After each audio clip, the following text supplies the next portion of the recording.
The front door slammed in my face before I could knock. Not aggressively. Casually. Like I didn't belong there. I stood on the porch of the house I'd owned for 12 years, listening to unfamiliar footsteps retreat down the hallway. Lauder followed. A woman's laugh, sharp, careless. A man's voice answered her, low and confident, as if he had every right to be there. My key still sat heavy in my palm. I remember thinking how strange it was that my hand didn't shake. The lawyer's words echoed in my skull. This is urgent. My pulse stayed steady, my breath even.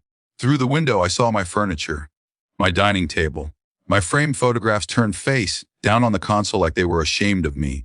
I smiled, and I dialed the police. 2 weeks earlier, everything had seemed clean, efficient.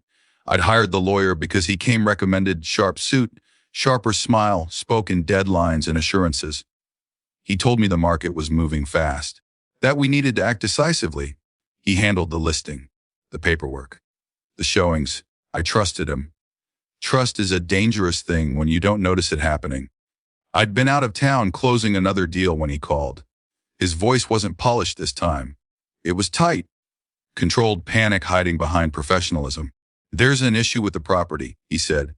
That's how betrayal announces itself. Soft, polite, almost apologetic, when he told me strangers were living in the house. Living, not trespassing, not squatting, but fully settled. I felt something cold settle behind my ribs, not fear. Recognition. I'd seen this pattern before. Someone thought they were smarter than me. I'd inherited that house from my father. He taught me 2 things before he died: never rush a signature, and never assume silence means ignorance. The house was my anchor, my leverage, paid off, clean title, untouchable, which meant someone had gone to great lengths to touch it anyway. The lawyer tried to explain. Something about forged documents, unauthorized occupancy. He promised he was handling it. That phrase told me everything, so I told him I'd be there in an hour, and I told him not to warn them. Back on the porch, as the police sirens grew closer, the door creaked open. The man looked me up and down like I was lost. Mid-30s. Comfortable wear my robe. Can I help you? He asked. Behind him, the woman leaned against the wall, arms crossed. She had the posture of someone who'd already decided she'd won. This is private property, she said. You can't just show up. I let the silence stretch. Let them feel it. I know, I said finally. That's why I bought it. The man laughed. Actually laughed. Lady, we have a lease. He held it up. My signature stared back at me from the bottom, crooked. Wrong. That was the moment it became personal. The police arrived faster than they expected. Uniforms changed the temperature of a room. Suddenly, the confidence drained from their shoulders. The woman started talking too fast.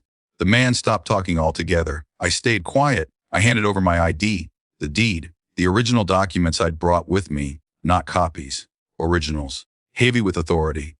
The officer's eyebrows knit together. This is your property, he said slowly. Yes, I replied. And you didn't authorize tenants?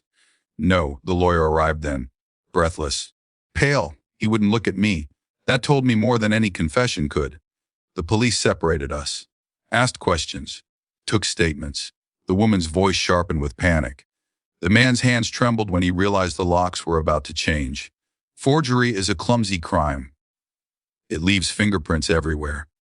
By the time the patrol car doors closed behind them, the house felt hollow again, like it was holding its breath. The lawyer tried to speak. I can explain, he said. I turned to him. No, I said calmly. You can listen.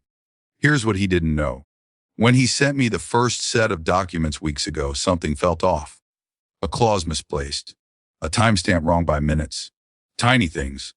The kind only someone who reads contracts for pleasure would notice. I signed nothing. Instead, I let him think I had. I forwarded everything to a forensic accountant, a private investigator, quiet professionals who don't ask questions they can't prove. I watched. I waited, and I let him build his little fantasy of control. The woman was his sister, the man her boyfriend. The plan was elegant in its stupidity: forge my signature, transfer temporary occupancy rights, move them in fast, sell the property under pressure, pocket the difference before anyone noticed. They underestimated time. They underestimated paper trails. And they underestimated me. The confrontation happened in the empty living room. Sunlight slanted across the floor, illuminating dust and lies. "I trusted you," the lawyer said, voice cracking. "No," I replied. "You made a choice." He sank into my armchair like it would protect him. "I can fix this," he said. "We can make this go away." I leaned in close enough for him to smell the coffee on my breath. "You already fixed it," I whispered. "You just didn't realize for who." His license was suspended within a month. Disbarment followed. Criminal charges stacked neatly behind it. His sister and her boyfriend took a plea deal that included restitution and probation. The house never sold. I renovated it instead, changed the locks, repainted the walls, hung my photos back where they belonged. Every improvement felt like reclaiming a breath I didn't know I'd been holding. People asked me later if I was scared, if I'd known how bad it could have gotten. I always shook my head. Fear makes people loud. Sloppy. I prefer silence. The funny thing about betrayal is that it assumes blindness. It assumes trust equals weakness. But trust is just patience. And patience, when sharpened, becomes a weapon. I didn't raise my voice. I didn't threaten. I didn't rush. I let the truth walk into the room on its own. And when it did, I smiled. Because justice doesn't need fury. It just needs timing.